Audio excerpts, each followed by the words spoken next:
विष्णु मेनारिया पिता श्री मुकेश कुमार मेनारिया ने प्रेस वार्ता में बताया, मेरे पिता के हत्या व झूठे आरोप के संदर्भ में जांच कर कानूनी कार्यवाही करने बाबत।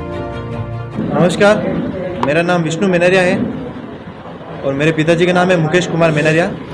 मेरे पिताजी 2017 में स्विट्ज़रलैंड गए थे एक पर्सनल शेफ के थ्रू पंकज ओसवाल की फैमिली के लिए। और अभी फ़िलहाल जब पापा ने कहा कि मुझे भारत जाना है तो पंकज ओसवाल जी जो हैं, जो भारत आने नहीं दे रहे हैं पिताजी को, और पिताजी को उन्होंने युगांडा में बंधक बना के रखा हुआ है। और इस रिगार्डिंग में हमारे विदेश मंत्री दिल्ली भी जाके आया हूँ मैं, उनसे भी कोई सहायता नहीं मिली है मुझे अभी तक। और मेरे पिताजी जिंदा है या नहीं है ये भी मुझे पता नहीं है।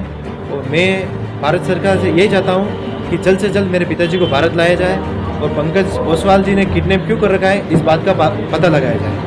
आपकी लास्ट बात कब हुई थी आपके माता? मेरे पिताजी की लास्ट बात 2 महीने हो गए। 2 महीने पहले मेरे पिताजी की लास्ट बात हुई थी। क्या बात हुई थी? उन्होंने कहा था कि आप आपके चेक दे दो।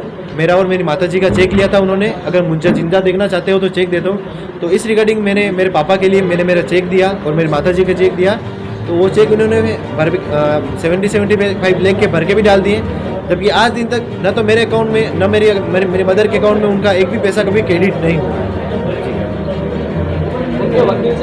उनके वकील से मेरी ये बात हुई थी। उनके वकील ने हमें ये दिलासा दिया था कि आप सब जो भी कार्रवाई कर रहे हो वो कार्रवाई रोक दो, और हम आपके पिताजी को गारंटी लेते हैं कि आपके पिताजी को हम दिल्ली एयरपोर्ट में ले आएंगे और हम कुछ पेपर्स देंगे, उनके ऊपर आप साइन कर देना। और आपने जहाँ भी मेल किए एम्बेसी में वो सब आप रिटर्न कंप्लेन वापस ले लेना। इस चीज़ की सर मेरे पास कॉल रिकॉर्ड भी है सर। मेरे पिताजी उनके लिए 7 साल से काम कर रहे थे। क्या कारण लगता है आपको कि क्यों उन्हें बंधक बनाया या नहीं आने देना चाह रहे हैं? सर इस चीज़ का सर मुझे भी नहीं पता है कि किस लिए बंधक बनाए हैं और क्यों नहीं आने दे रहे हैं। और सर अभी तो मुझे ये भी नहीं पता है कि वो जिंदा है या है भी नहीं। सर ओसवाल कंपनी को लेकर कई और भी घटनाएं सुनने को मिली है या आपके फादर की सिर्फ ये अकेली?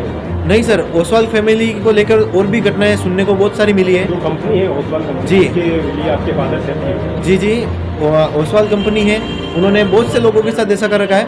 और ओसवाल कंपनी ने खुद नहीं एक ऑस्ट्रेलिया में बहुत बड़ा फ्रॉड कर लगा है 150 मिलियन का। पर उन सब से सर हमें कुछ नहीं, मुझे कुछ नहीं चाहिए। मुझे सर मेरे पिताजी बस भारत चाहिए। आपके पिताजी ने दूसरे देश की नागरिकता ली तो उसका विरोध नहीं किया गया उसमें? नहीं, विरोध उन्होंने किया था। और उन्होंने कहा था क्योंकि उन्होंने पंकज ओसवाल ने उनके पर्सनल उनको बिजनेस क्लास वीज़ा दिलाई, और पंकज ओसवाल जहाँ भी ट्रैवल करते थे पिताजी को साथ में लेकर ट्रैवल करते थे, तो इसलिए उन्होंने वहाँ की नागरिकता दिलाई।